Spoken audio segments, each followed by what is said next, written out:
Um, okay, we are in the middle of the top section on page Yud Gimel. It's not the first time we are going through this section, but it warrants it. It happened because of interruptions and so forth. The line begins with the word ofen hakeili dafka.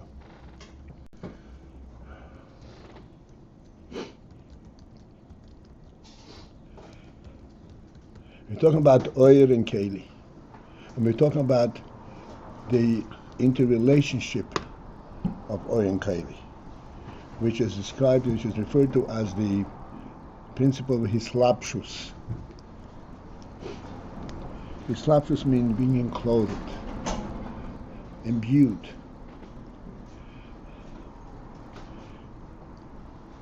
Now, hislapshus describes a dual relationship. You cannot enclose something that refuses to be enclosed, and you cannot be enclosed by something that refuses to enclose.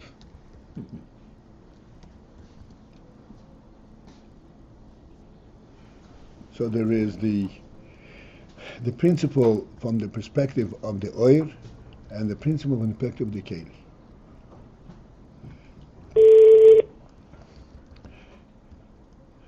Specifically, what we're talking about here is the principle of creation. On the onset, we said creation. This is exclusively within the power and purview of the oyer. Keili cannot create yesh, cannot create anything. The oyer, because it is representative and has the koyach atzmus, only atzmus can create yesh. I know we had not a little, but a lot of difficulty to understand the principle of yesh Ayin. And no wonder. But nevertheless, this is the principle that creation is only b'koyach ha'atzmus. Just a very short comment. The Alter Rebbe says creation is within the purview of atzmus exclusively. Why? I mean, where do we see that? Because creation represents the bringing forth an entity that defies referring to its source.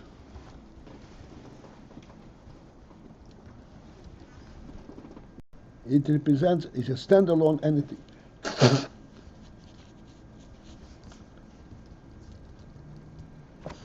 Clearly it is not a standalone entity because it was created. But it was created in a manner that you can't trace back to any source. It seems to exist just on its own. This is keili or that's creation. Creation. A creation. Yeah. In creation, yesh mi'ayin, that means his habits. To bring something forth, and that should be an entity that is completely self-embodying. I'm here. I don't have to explain why I'm here, where I come from, what makes me, what sustains me. I'm just here.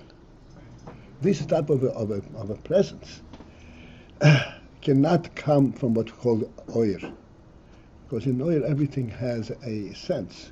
What's the point of this? Why is it? Why are you here?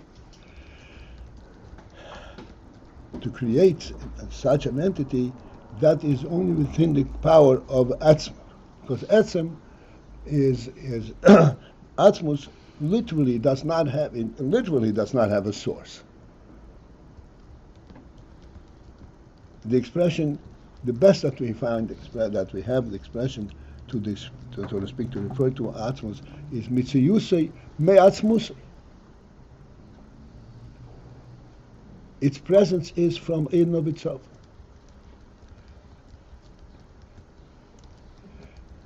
The minute we hear these words, in our narrow view of things, we'll say, oh, he's self-made. And immediately we have to correct ourselves. He is not made. He's not self-made. So the point is that the yesh doesn't show it that it has a source. In contrast to oil, oil always shows the source. I couldn't hear you, Shlomo. Let me finish, and then we'll say for him. That's what etzem is. It is not. It has not come into being. He didn't make himself. It does that kind of. All the time when we come back to etzem, we say, "Hey, we cannot describe etzem.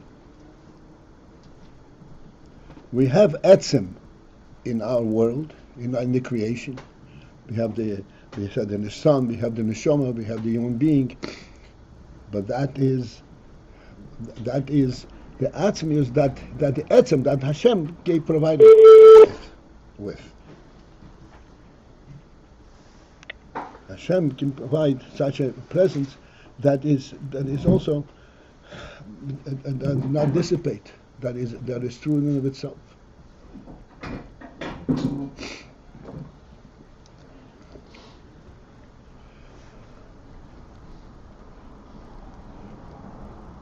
But then we come back and say, yes, to create a yesh miyayin, a real yesh, that, and Alter Rebbe explains, yesh means that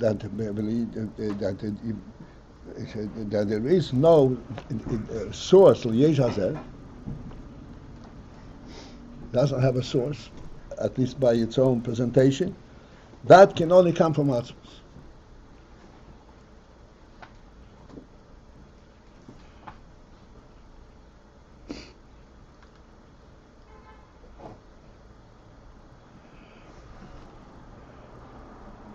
I don't think we need to elaborate on this. And if we do, everybody should elaborate for themselves. Maybe it's an endless thing.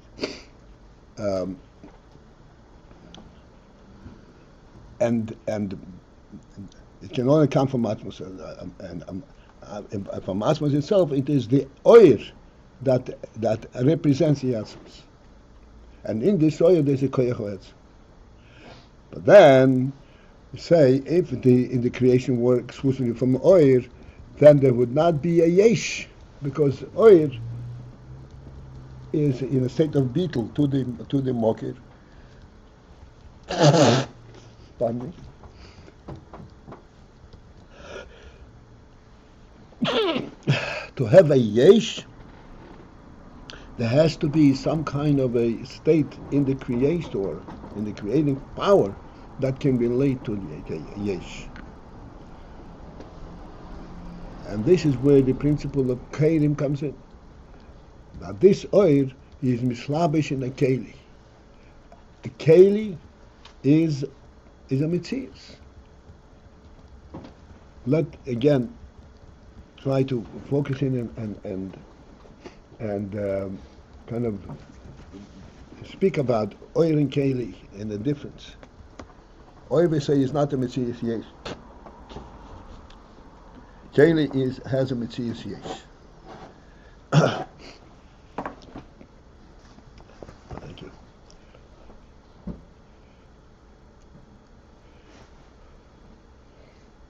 What does this mean?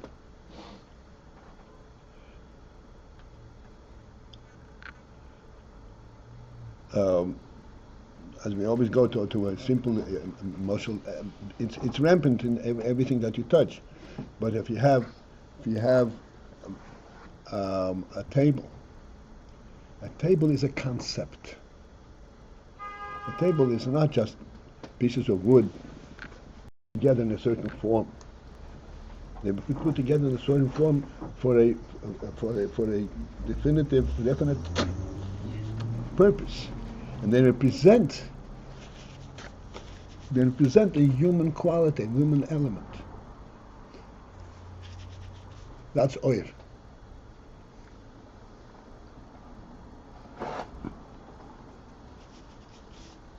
The minute you see a table, you immediately see the human element in it. Where does it come from? Why is it here?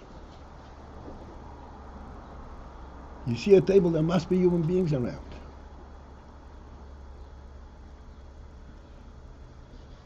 That's the principle of oir.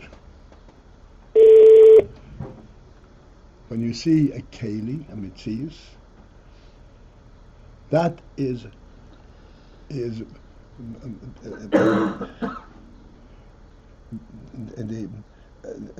oir behislapshus in the gashmi.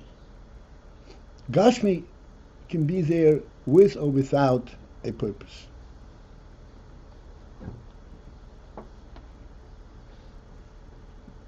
With or without a message.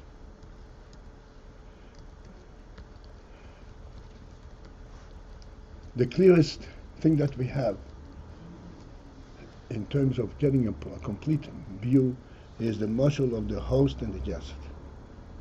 We repeated it several times the last few days.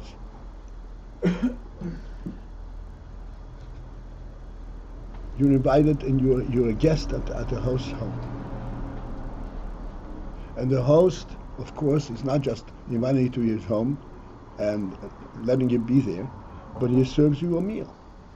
And it could be a luscious and an elaborate meal.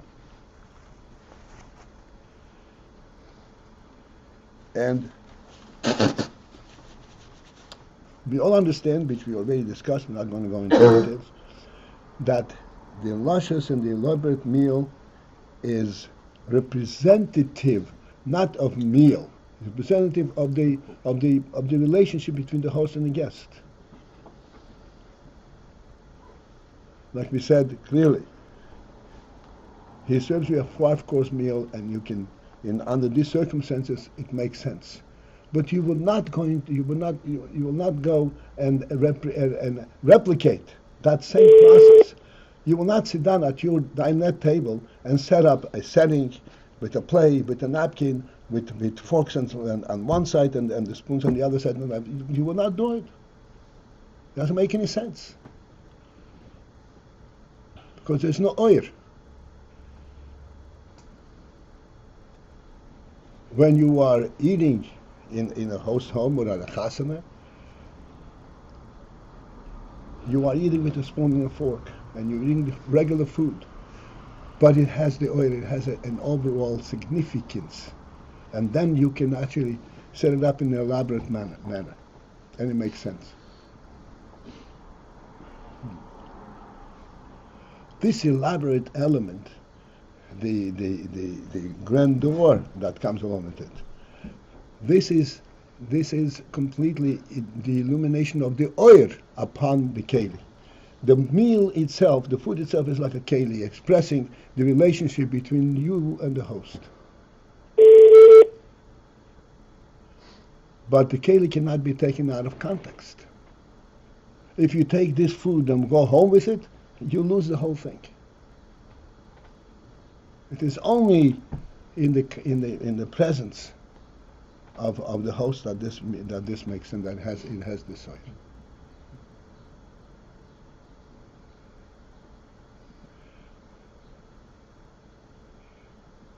But in the presence of the host, this is the interesting thing that happens. That's indeed, it's all oil, but this oil has become imbued into a hakeili, a meal that you can relate physically to. And here on the physical level, you have the effect of the oil and the relationship of the host and guest. It elevates the very physicality of the meal itself. Although the meal itself remains the meal, but it cannot be duplicated. The very same meal, taken out of context, loses its aura.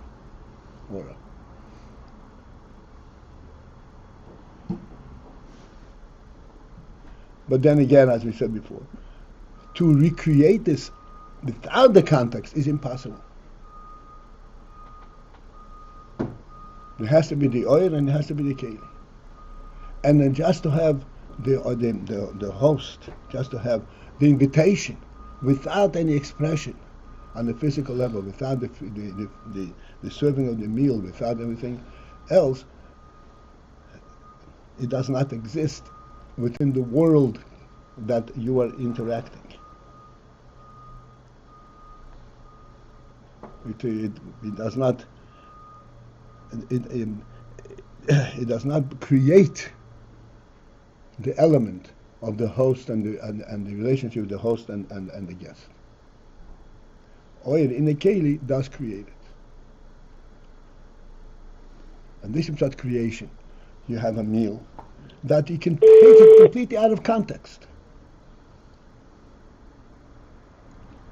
A standalone thing.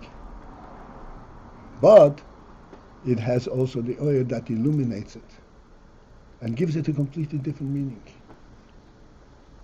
But in itself, the hakeili itself can be completely devoid of context.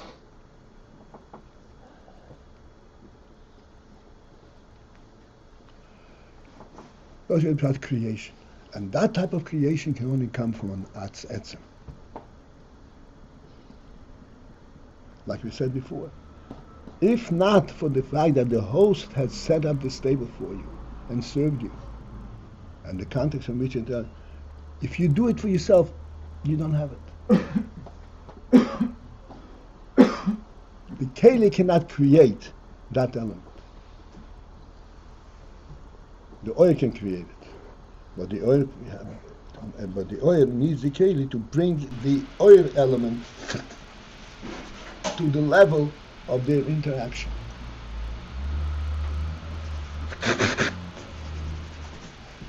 Okay. And this is the pshat the Rebbe says, that the oil is mislabesh in the hakeili, which is a phenomenal thing. This oil is completely in a different realm, but it's mislabesh in the hakeili, so that the hakeili is now, in a sense, illuminated and elaborate and a representative of the oil. The meal can never be representative of the host, per se, independently. But it can carry the oil of the host, because the oil is mislabesh in it.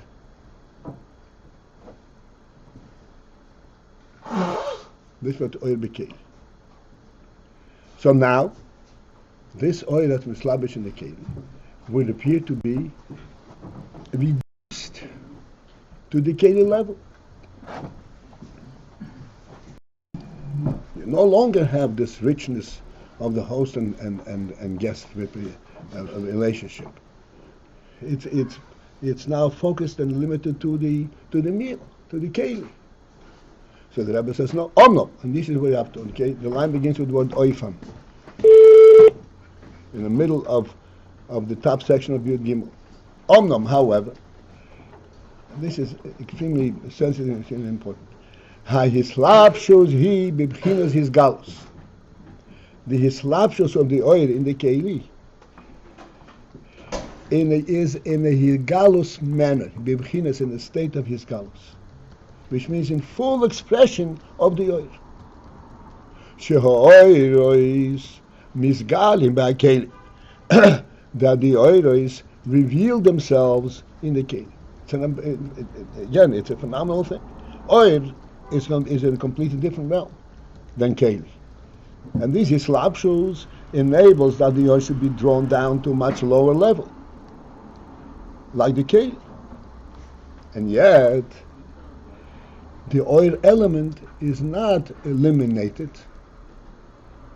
It's not lost in the hakeili. On the contrary, the oilers are being given the opportunity to be misgala, to express themselves in the hakeili.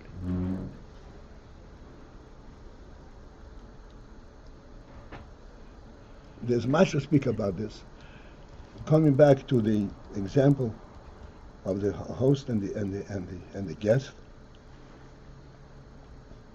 the meal that the host is serving in an elaborate manner, all that, even though it is a physical meal that is created from getting food from here and the spoons from there and so forth, put together on a gashmic level.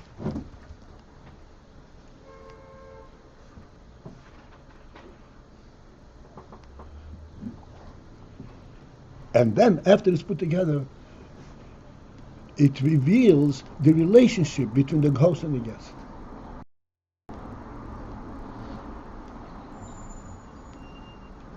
Hoyres misgalim b'hakeili.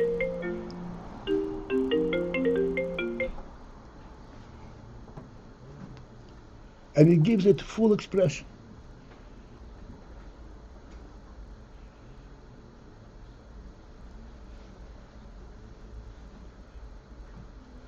How can it be that you have kelim that are at such a low, far element level from the in comparison to the real relationship between the host and the guest in our motion?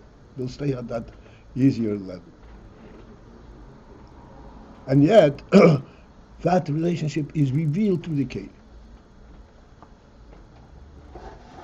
And here's the key. V'hainu, and that is lefi shehakelim b'telim al hoyres. It is due to the fact that the kelim are bottled to the hoyres. This is the key. Yes, you have a meal. But if you say, I came here and then I enjoyed the meal, then the others are not miskal, and not be his galus.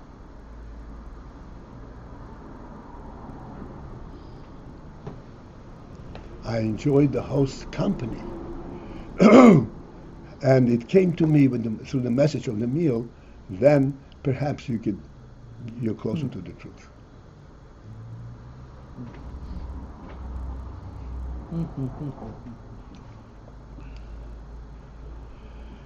The reason is because the kelim are bottled to the oiris. There is no significance of the whole meal. Forget it.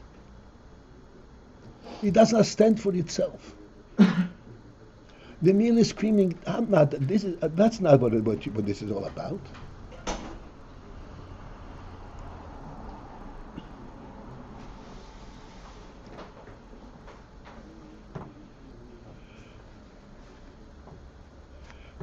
So the kelim bottled to the oiris,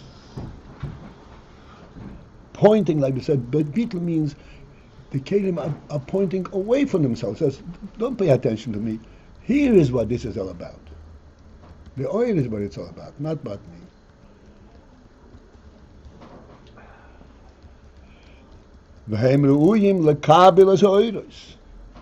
And the kelim are fit to receive the oils.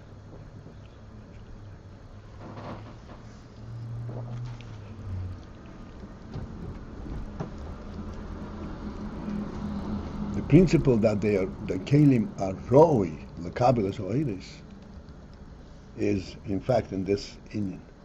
The kelim have a means to express the oilis, and then within the keli itself there is the gross element of the keli, and the fact that it has this means to express the oilis. And the keli says, the major thing that I am is my ability to express the oilis, not the gross element of what I am.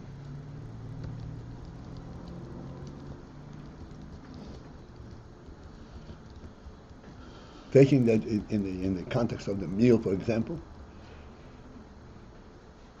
the neatness and the aesthetics in the presentation of the meal is, in a certain sense, more important than the meal itself.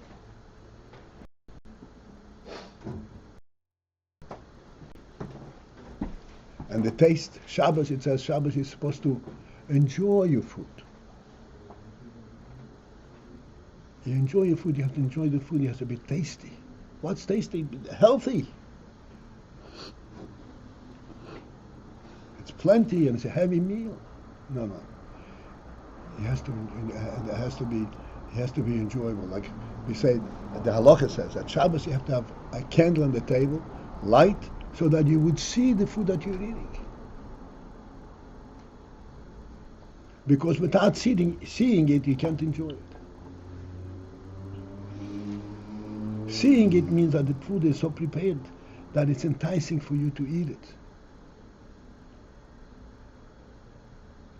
the aesthetic aspect. This is what gives credence, gives respect to the oir, to the situation.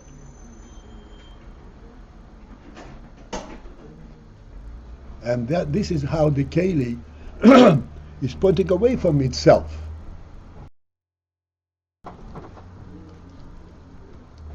It's pointing towards the oir. What is it about?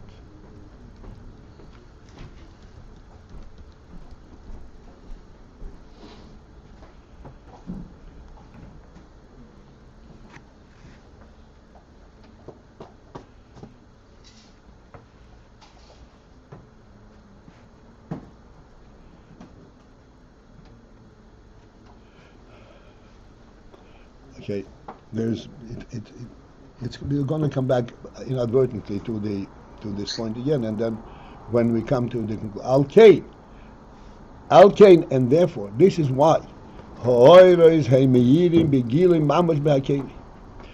is why the oiros shine begilim mamash in true revelation. Begilim mamash means not in a hinting manner, in a asserting manner, just a reference, but a full revelation.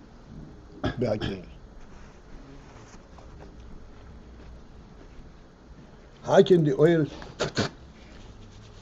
have a full presence in the hakeili?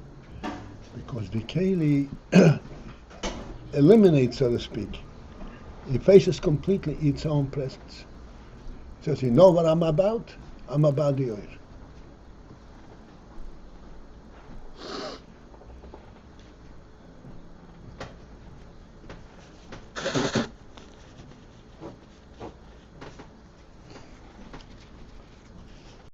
Take this slightly higher, the tempo.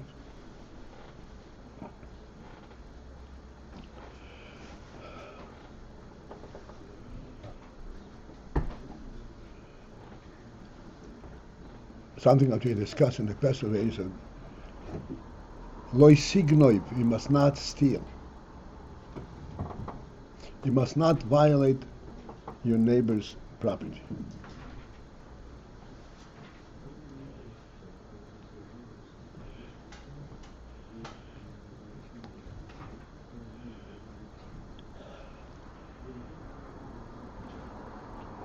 This principle that you must not violate the neighbor's property has many levels in which this can be discussed. On the lowest level, we say it's a worldly concept. Because if you do that, he's going to do the same thing to you, and your whole life process will be disrupted. You will not have peace. You won't be able to sleep in peace. Clearly, this is not what Signiv is limited to.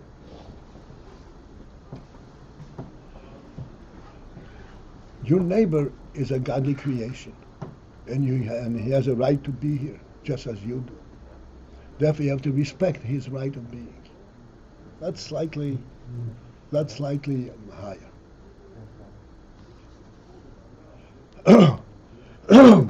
But then you go a step higher than that, and you say, look, the entire existence, the whole phenomenon of existence, your neighbor and you, is a representative of the divine presence.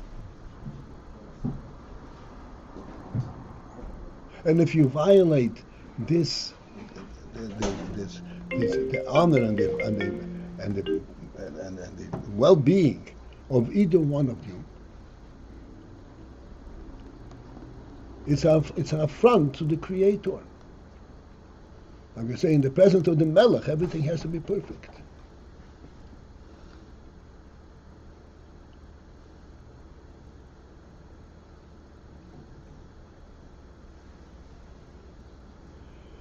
This is pshat that the oil is begilui mamash in the hakeili. There is the element that the oil relates to the hakeili, and it is presented through the hakeili. But this is still not the real oil. The real oil is the real presence of the Creator, of the oil.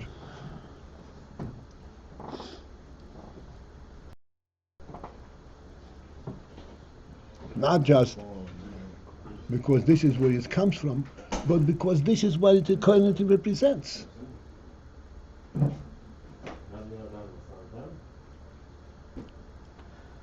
Coming from Hashem. It's not coming from Hashem, it's Hashem's presence. When you come to a shul and you daven, it's not because the shul was built to daven. Because right now, this is a place where the Rebbe is present in the daven. So this is like to say the thief does not see the way the hakeili is battle to the aura. He misses that truth. Yes. Okay. This is the Alter Rebbe says, a klal. Any aveira is possible only if you lost sight of what the reality is. If you saw the reality, that you're actually violating the godly presence, you would never do it.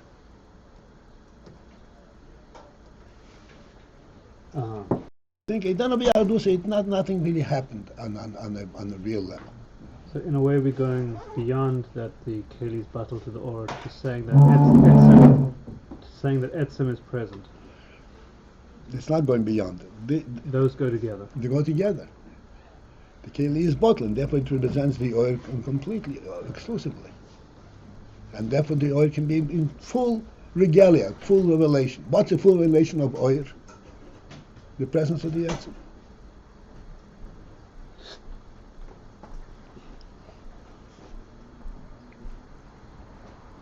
Rabbi, Mm-hmm.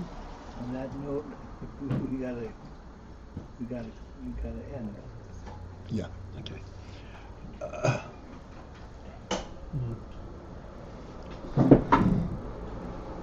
Okay.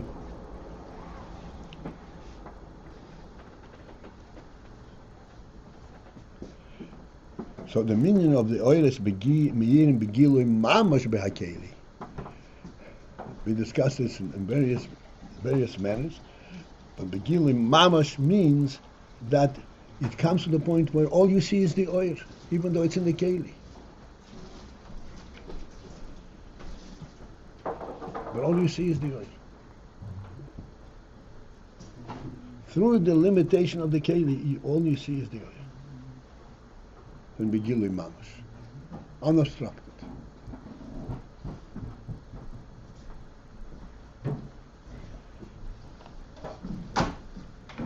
You come to a wedding, and there is a whole elaborate meal, and everybody's fine. He's eating lusciously, What do you see? Them eating or the celebrating of the chasana, of the joy?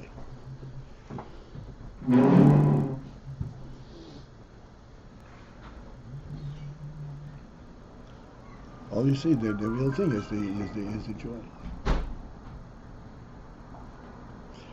All right, let us say this is the end. Okay, have a great day.